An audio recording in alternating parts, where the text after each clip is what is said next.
တခါကရုတ်ချင်းတပုံစံတဲ့တူတယ်ဆမ်နဲ့တွန်ဆိုတဲ့ညီကိုနှစ်ယောက်ရှိပါတယ်သူတို့ဟာအမွေးရညီကိုတွေဖြစ်ကြပြီးသူတို့ရဲ့အမေကိုယ်တိုင်တောင်ခွဲခြားရခက်တဲ့အထီတူကြတာပါ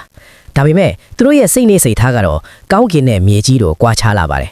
ဆမ်ကသဘောကောင်းပြီးသူတစ်ပါးကိုကူညီတတ်ပြီမဲ့တွန်ကတော့အရာရာကိုမိမိအတွက်ပဲကြည့်တတ်တယ်လောဘကြီးသူတယောက်ဖြစ်နေပါတယ်ရုပ်ချင်းတူပြီမဲ့ဝါသနာတွေကတော့တခြားစီပါပဲဆမ်ကအချိုပွဲတွေကိုနှစ်သက်ပြီးသဘောကောင်းသလောက်တွန်ကတော့အဆက်တွေကိုကြိုက်နှစ်သက်ပြီးအချိုဆိုရင်ခက်ခါတီးတီးငင်းပယ်တတ်သူပါဆမ်ကသူ့အမေရဲ့အချစ်တော်လေးချစ်ပြီးတွန်ကတော့သူ့အဖေရဲ့အလိုလိုက်ခြင်းကိုခံရသူပေါ့ဒါပေမဲ့အစိုးဆုံးကတော့သူတို့ရဲ့စိတ်ဓာတ်ပါပဲဆမ်ကရက်ရော်ပြီးအနစ်နာခံတတ်ပြီးမဲ့တွန်ကတော့အရာရာမှကိုကြို့ရှာတတ်ပြီးလောဘကြီးသူတရားဖြစ်နေတာပါပဲ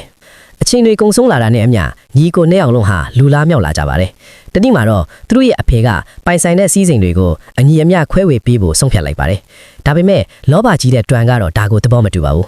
ညံညီနဲ့ခွန်အားပိုသားတဲ့သူကပိုရတင်တယ်လို့သူကအကြောင်းပြချက်ပေးခဲ့ပါတယ်ဒါကြောင့်အဖေထူးသူကပြိုင်ပွဲတစ်ခုစီစဉ်ပေးလိုက်ပါတယ်အဲ့ဒါကတော့နေမဝင်ခင်အထိဘသူအဝေးဆုံးလမ်းလျှောက်နိုင်မလဲဆိုတဲ့ပြိုင်ပွဲပါပဲဒီနေ့မှာတော့နေရောင်ကြီးကတောက်ပါနေပါတယ်ဆမ်ကတော့အေးအေးလူလူနဲ့ပုံမှန်ဟိန်းနဲ့ပဲရှောင်လန့်နေခဲ့ပါတယ်သူကစိတ်ထဲကနေတေချာတွက်ချထားတာပါငါမွန်းတဲ့အချိန်အထိပဲရှောင်မယ်ဒါမှအိမ်ပြန်ဖို့အချိန်အတိအကျပြန်ရမှာလို့သူကဆုံးဖြတ်ထားပါတယ်ဆမ်ကအိမ်ပြန်လန်းကိုစတင်နေချိန်မှာတော့တွန်ကတော့ရှေ့ကိုပဲဇွတ်တိုးရှောင်နေတော့ပါ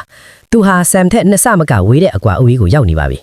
နေမွန်းတဲ့ချင်းကိုကြိုလွန်သွားတာတော့သူကတော့မရက်နိုင်သေးပါဘူးနောက်ထပ်နည်းနည်းလေးထက်ချောင်ရင်ငါပိုပြီးချမ်းသာတော့မှာဆိုတဲ့လောဘစိတ်ကသူ့ကိုလွှမ်းမိုးထားပါတယ်တကယ်ပါသူဟာအချင်းကိုမေ့လျော့နေခဲ့တာပါ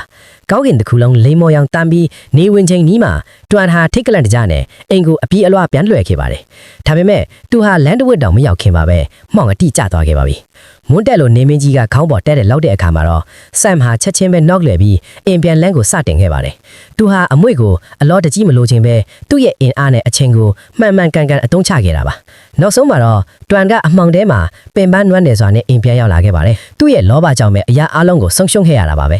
ဒီပုံမြင်လေးကပေးခြင်းတဲ့သင်ခန်းစာကတော့လောဘကြီးခြင်းဟာရတဲ့ရထိုက်တာတွေကိုပါဆုံးရှုံးစေတတ်တယ်ဆိုတာပါပဲ